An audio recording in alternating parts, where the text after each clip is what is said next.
Updated at 9:32 p.m. ET. The gunman who killed 3 people at Naval Air Station Pensacola on Friday morning was a Saudi aviation student, officials say. The gunman was killed by a sheriff's deputy after the shooting, which left 8 people injured. There's obviously going to be a lot of questions about this individual being a foreign national, being a part of the Saudi Air Force, and then to be here training on our soil, to do this, Gov. Ron DeSantis said in a news conference Friday afternoon. He added that the FBI is working with a number of other agencies to investigate. In a news briefing late Friday evening, federal investigators declined to confirm the shooter's name, saying they have not completed necessary notifications. Nor would they say what may have motivated the shooter. U.S. Attorney for the Northern District of Florida Larry Keefe said more information would be shared on Saturday. The Pensacola Air Station is a training ground for students from various branches of the U.S. military, along with personnel from U.S. allies abroad. There's always been international students training here, NAS Commander Capt. Tim Kinsella said, noting that British pilots trained in Pensacola during World War II. He added that the air station currently has a couple hundred international students on its campus. Kinsella declined to give details about whether the Saudi man was in his country's Air Force, and he didn't describe what the man was studying, other than saying, he was in the aviation pipeline.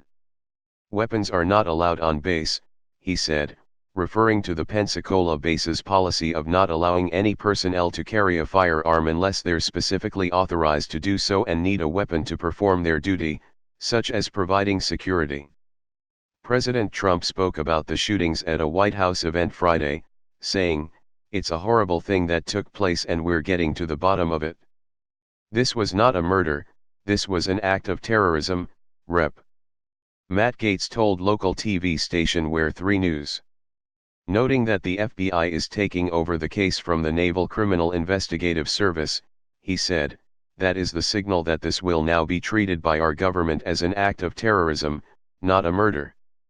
Gaetz said, "It remains to be seen whether or not this person acted alone or whether there were other individuals involved in carrying out the attack." Trump issued 2 tweets about the Saudi link to the attack, saying he has been in touch with the kingdom's leader.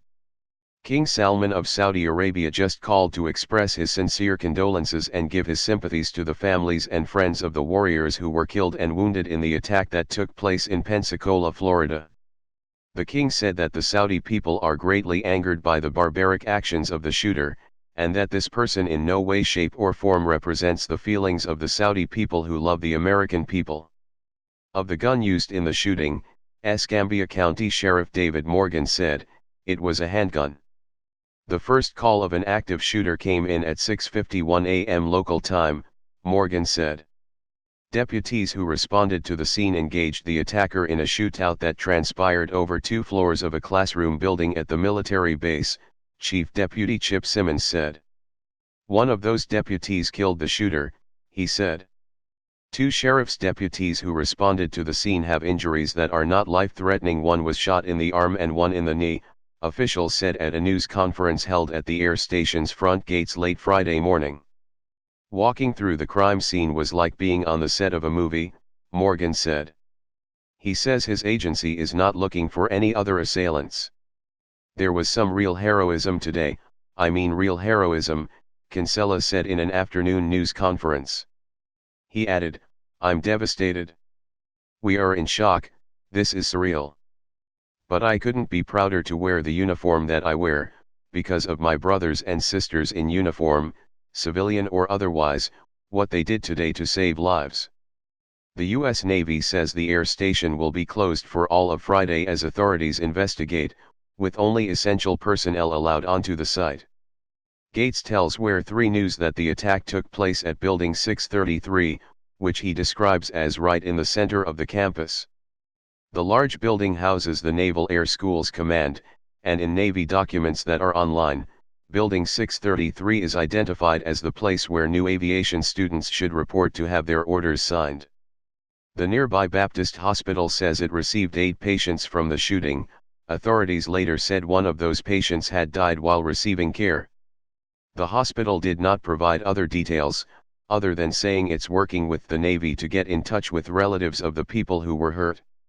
Residents who live near the air station tell local media outlets that they heard sirens and an emergency bulletin over the PA system, telling them to get somewhere safe.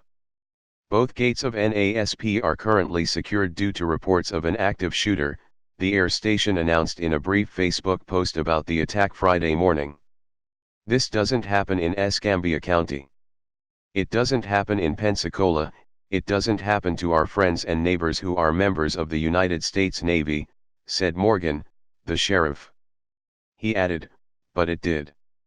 And it has. Hours after the active shooter situation ended, half of the large military installation remained under lockdown conditions. Around midday, authorities ordered non-essential personnel on the western side of the campus to leave the station. It added, if you are on the east side of the interior command posts on Taylor or Radford, remain sheltered in place.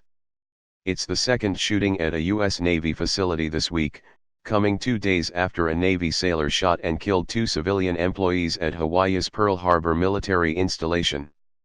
Naval Air Station Pensacola is large, with more than 16,000 military and 7,400 civilian personnel in Escambia County, FLA. It includes Navy and Marines aviation training centers, and it's the home of the Blue Angels flight aerobatics team. We're a military town, Pensacola Mayor Grover C. Robinson IV said, adding that the community's hearts and prayers are with those affected by the attack. Robinson said both the White House and the governor's office have also been in touch to offer their support and help in the aftermath of the shooting. This is a developing story. Some facts reported by the media may later turn out to be wrong. We will focus on reports from police officials and other authorities, credible news outlets and reporters who are at the scene. We will update as the situation develops.